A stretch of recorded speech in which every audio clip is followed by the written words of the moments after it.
চাকরিহারাদের কান্নার রোল, নেতাদের হাল্লা বল। সুপ্রিম রায়ের পরে আসরে মুখ্যমন্ত্রী মমতা বন্দ্যোপাধ্যায় বাম বিজেপিকে এক আসনে বসিয়ে কাঠগড়ায় তুললেন তিনি। কিন্তু ঘুরে ফিরে একটাই প্রশ্ন উঠে আসছে, এর দায় কার? বাড়িতে বয়স্ক বাবা মা আছে, মানে সেইগুলো সবকিছু কিভাবে যে চালানো যাবে। हमको कोई बता दे क्यों हम लोग के साथ ऐसा हो रहा है।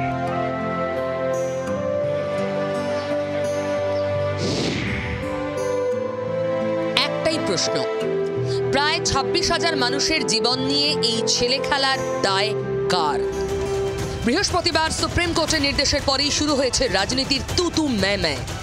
একে অন্যকে দোষারোপ করে আসরে নেমে পড়েছেন নেতা মন্ত্রীরা। সুপ্রিম রায়ের পরে এদিন নবান্নে শিক্ষামন্ত্রী, মুখ্য সচিব, শিক্ষা সচিবের সঙ্গে জরুরি বৈঠক করেন মুখ্যমন্ত্রী মমতা বন্দ্যোপাধ্যায়। আগামী সোমবার নেতাজি ইন্ডোরে চাকরিহারাদের একটি সংগঠনের সভাতেও যোগ দেবেন মুখ্যমন্ত্রী। আমি কিন্তু জাজকে রেসপেক্ট করে বলছি, আমি জাজমেন্টটা মেনে নিতে পারছি। আজকে আমি এসছি প্রেস করতে, আমরা পুরো যৌথ পরিবার হিসেবে সবাই মিলে মানবিকভাবে তাদের পাশে দাঁড়াতে এসছি।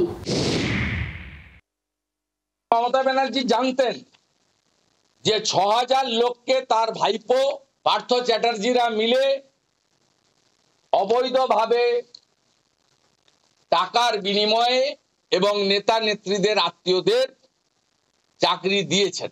দফা 1 দাবি 1 মমতার পদত্যাগ। সুপার নিউমেরিক পোস্ট তৈরি করে যারা অযোগ্য তাদেরকে চাকরিতে বহাল রাখা হয়েছে। ডিসিশন কে নিয়েছে? মমতা বন্দ্যোপাধ্যায়ের নেতৃত্বে গোটা মন্ত্রিসভা, ক্যাবিনেট, সবার জেলে যাওয়া উচিত। ওই মহিলার এক্ষুনি মুখ্যমন্ত্রীর পদ থেকে ত্যাগ করা উচিত। ওই মমতা যদি তাড়াতাড়ি পদত্যাগ করে তাহলে ভালো, না হলে পশ্চিমবঙ্গের মানুষ খুব শিগগিরই তাকে ছুঁড়ে ফেলে দেবে। সুপ্রিম কোর্টের যে রায়, এই রায়ের পর এক মুহূর্ত এই সরকারের নৈতিকভাবে আর ক্ষমতায় থাকা উচিত নয়।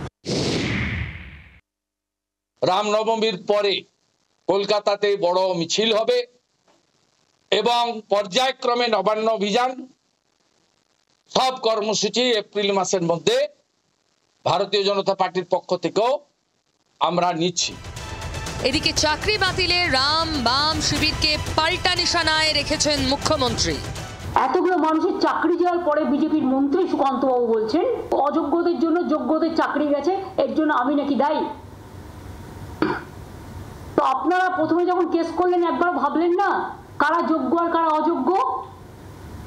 সেটা তো গভর্নমেন্টকে ভাবতেও দিলেন না। আপনারা নিচে যোগ্য তো? এখানে কেসটা করেছিলেন কে? বিকাশ বাবু। তিনি তো পৃথিবীর সবচেয়ে বৃহত্তম লয়ার।